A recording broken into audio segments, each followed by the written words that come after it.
That's good, doesn't it? Here to unpack fact from fiction and to tell us more is Professor David Wilson. Welcome back, David. Well, thank you both. Thank you. So, first of all, have you seen the film? I absolutely have, and I have to tell you, I loved it, and it's a really different take on the serial killer thriller, because this isn't a movie about a serial killer based on the psychological motivation of the killer, nor is it a serial killer thriller based on the dogged detective tracking down who the perpetrator was. Instead, this is actually a really interesting take, which is about two female journalists played by Carrie Coon and Keira Knightly, and we saw Keira Knightly play Loretta McLaughlin there from the Boston American, which the paper that's going to bring this story to wider attention. So it's about women talking about the story. And that, to me, really lifted this out of the usual box of how films like this get told. Even back in the day, the first film was Tony Curtis kind of playing against type as well, wasn't it? I remember, because it was a proper breakout role for him, wasn't it? Well, you're absolutely right. And listen, I'm in my 60s, so I'm brought up with the Boston Strangler starring Tony Curtis, Jamie Lee Curtis's father. He plays against type, but it's the beginning of the Hollywood actor wanting to play the bad guy and win all the awards because they're playing against type. And, of course, who is he playing against in that 1968 movie, The Boston Strangler? He's playing against the dogged detective Henry Fonda. So it's back to that kind of trope of the serial killer thriller that this movie, Boston Strangler, completely reverses by concentrating on women in a men's world, two journalists trying to bring this story to wider attention. Why is this case so interesting for you as a criminologist and the wider public as a whole? Tell us a little bit about it and what people can expect from this film. Well, it's interesting to me because I am intrigued by the fact this is a movie and also a case long before we ever had the label serial killer.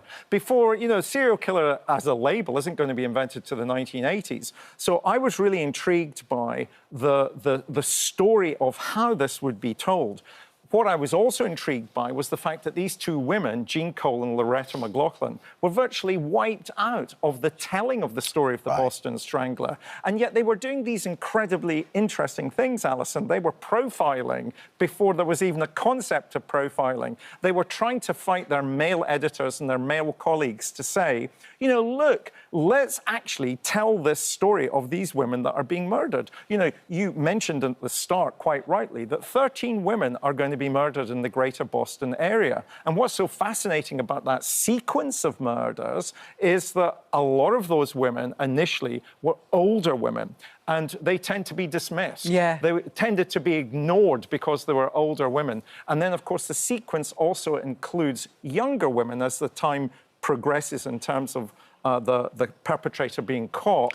And but also, most of the women, there was no forced entry into their houses either, which is quite strange, isn't it? So, in other words, he's going into their home in some way. His modus operandi is to gain their trust in some way. Yeah. And sometimes he could be gaining their trust by saying that he was the handyman for the hotel, the complex where they lived. So he was using a variety of devices to get into their homes. And again, we've got to be careful. I know, Dermot, you gave the warning.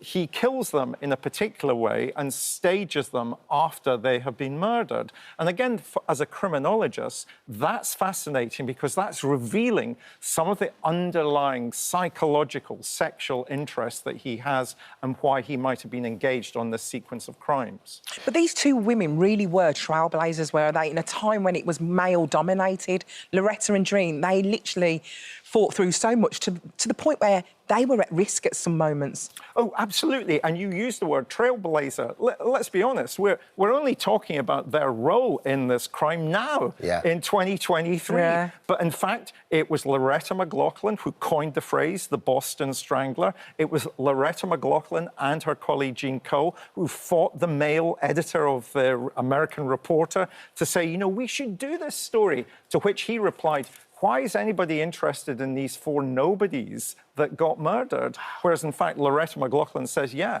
we're sisters in anonymity. Exactly. It's an incredibly trailblazing attempt by them to force a male-dominated profession to look at women's interests. And, of course, they were doing things which were trailblazing in trying to identify the culprit by morbidly profiling fascinating, but the killing started on June the 14th, 62, and ended on January the 4th, 64. 13 women. So, in your experience, serial killers want the attention, right? I mean, they want the narcissists, yeah? So did it finish so abruptly because the suspect was caught? Because we still don't know 100% who the perpetrator is. Well, that's the interesting intrigue. Alison drew attention in her opening about, there are still theories about this.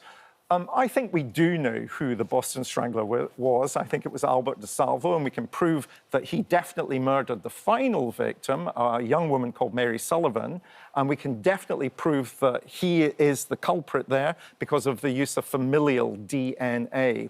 And that's subsequent, right? We've found that out.